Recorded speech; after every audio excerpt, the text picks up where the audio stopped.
Hey there, sweet friends. Welcome back, or welcome if you are new. I'm so excited to share this project with you today. We're going to be using a beautiful fall collection and also incorporate an easy shortcut to make this a fast and easy project.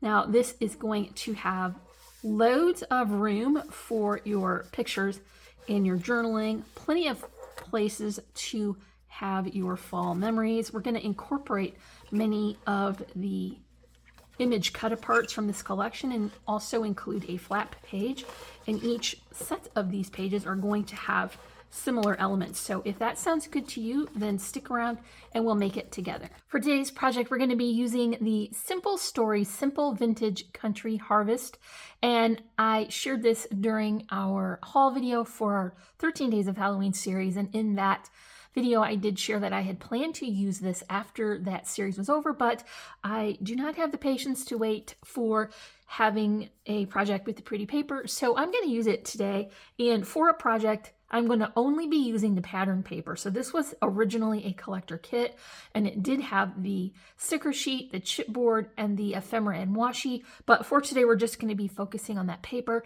And so this makes it a really good project if you want to substitute a different collection, maybe have a holiday theme for Halloween or for Christmas or whatever theme that you want to have. You could easily substitute that for this collection. Now, our shortcut for the pockets to make this a fast and easy project is to use paper bags. And I have picked these up from the party store. I think this is a pretty easy to find kind of treat bag, but for the measurements on today, it will be specific to this bag, but I'll share with you how to kind of adjust that if you get a different size bag and why I chose the size that I did. So the original size of this bag is 7 3/4 by 5. And of course, this is a mass-produced item. And so you will find there is some irregularity in that. And so one that I measure here will be less, just barely less than 5 inches. And so we're going to take that into account when we get to our measurement. But I do want to cut this, so I'll turn it on its side and I'll cut my bag to be 6 inches.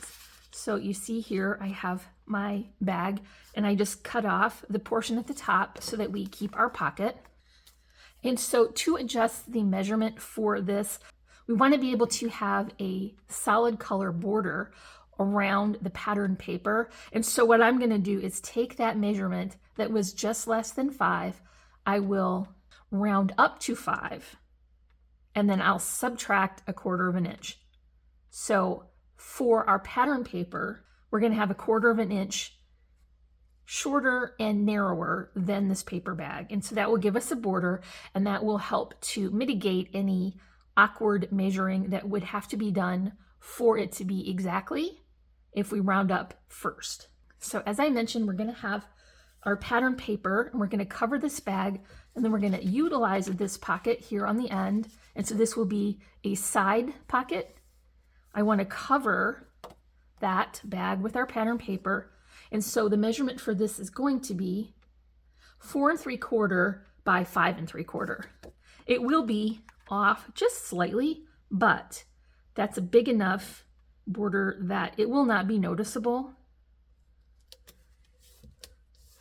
And so you're still going to get that nice craft color. You could pick a bag that coordinated with the project that you want to make, but this works pretty well for fall projects, I believe.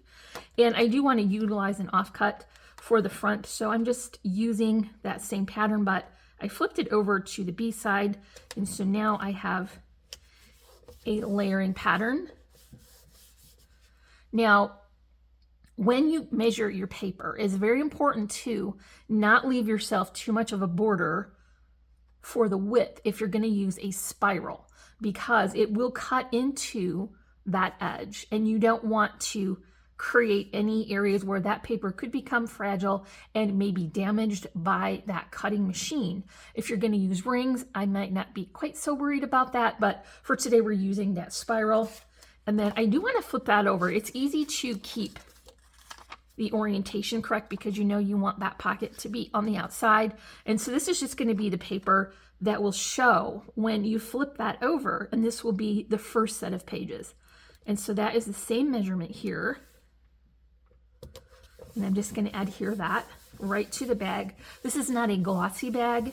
If it were, I would consider adding that to glue combo just to make sure that it's well secured. But now we have, this is going to be our first page.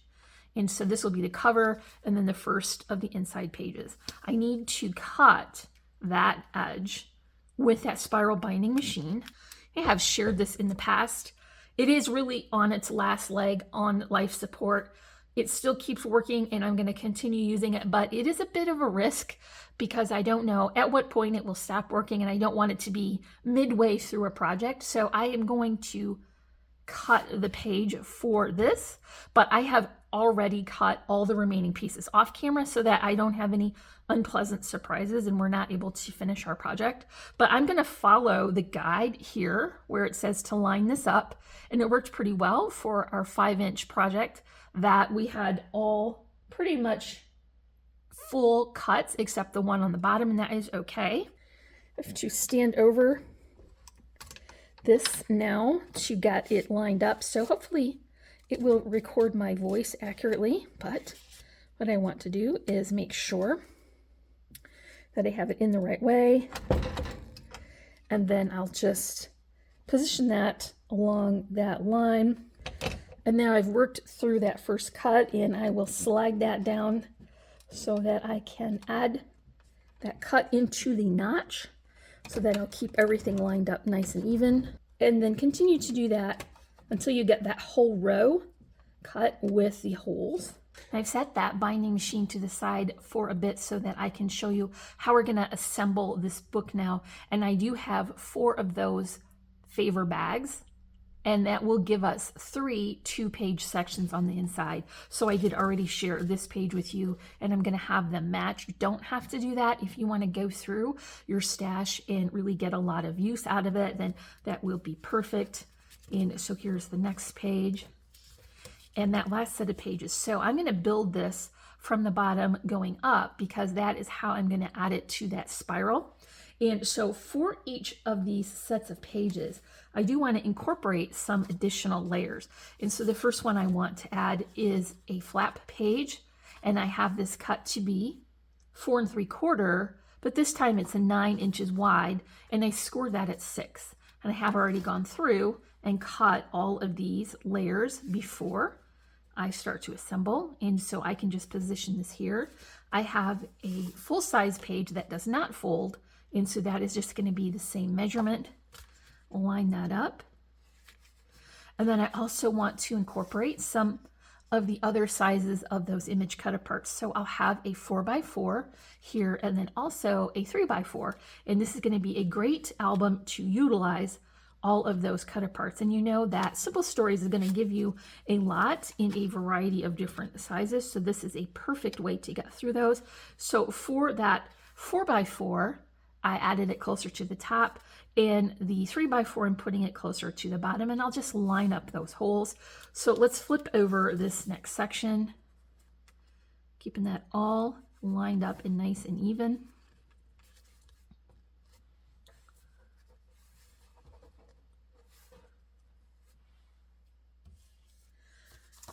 And for each of these sets of pages, I will have the same flat page, full page, 4x4 and 3x4, and that will make it easy to cut. And then once you start adding all of these layers, it definitely fills in and bulks up. So this will be a nice, sturdy, thick and chunky album. I would say also, if you have parts from different collections, it would be a great way to bring them together, as long as they coordinated, of course. And that way you could maybe get through some of your stash and make room for new supplies. Okay, so I flipped that over. This is going to be our last set of pages, and we're still going to have all of those same elements. So let's get those lined up.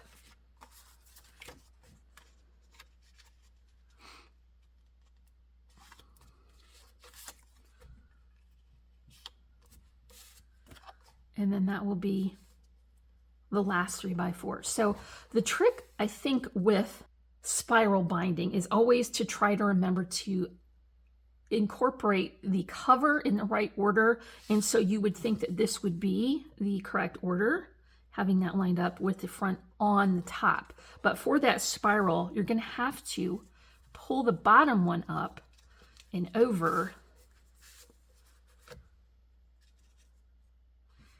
and add that to the top. So that way, when we add the spiral, the portion that holds it in place will be sandwiched between the pages of the last set of pages. So here is that spiral. I counted the holes that I have and cut that piece to match. And you want to have the wider portion that will be there to land on the top. So we'll put the thinner portion through and then roll it to the back, just like this. Getting through all of those layers. Thought that would be more difficult to keep in order. Okay, so now what you want to do is bring back your machine and then compress that spiral so that it completes the round. So the spiral that I picked for this album is going to be 3/4 of an inch, and I'm going to compress that off screen just because I need to be able to stand over top of it so that I can get it positioned evenly. But I'll come back real quick here as soon as that is done. So off camera, I did compress that spiral so that it would be a ring. And I just want to flip through here and show you how nice those different size cut aparts are for having a variety of pages here. And then so you can include some additional space by having a flat page.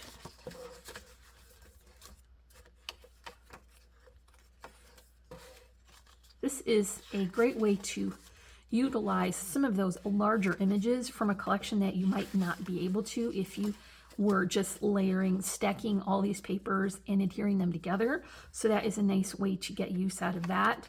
And then of course I do want to get through the cut aparts for these collections.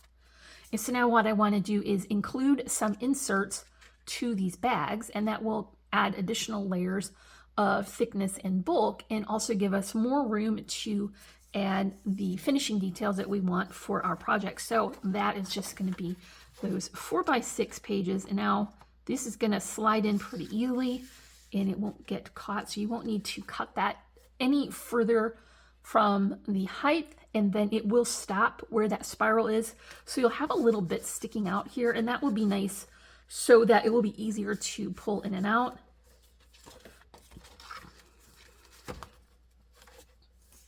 Just move to that next bag.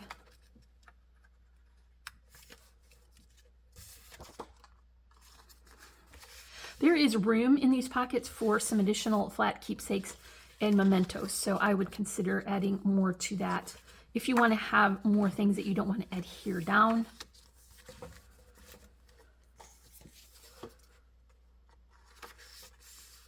I'm just alternating where these are positioned, top and bottom, so that it will just be a little bit more interesting to look at. And remember, we have that pocket on the front as well. So now we have all kinds of pages, all kinds of sizes of page, and that will be adding a lot of detail. I do want to add a little bit to the cover as well.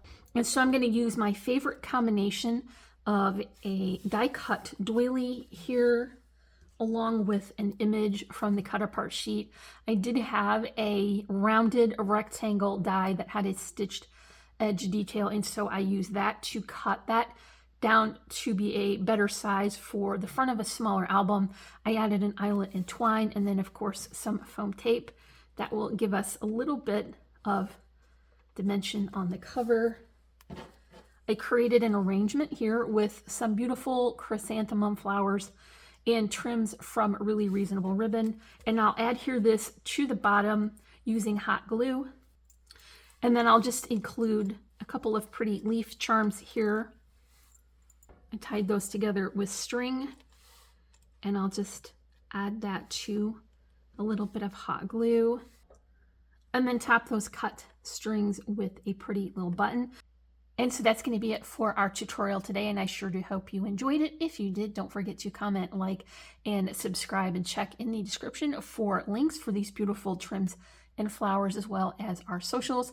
As always, I'm wishing you a happy and productive day, and I thank you so much for watching. Bye!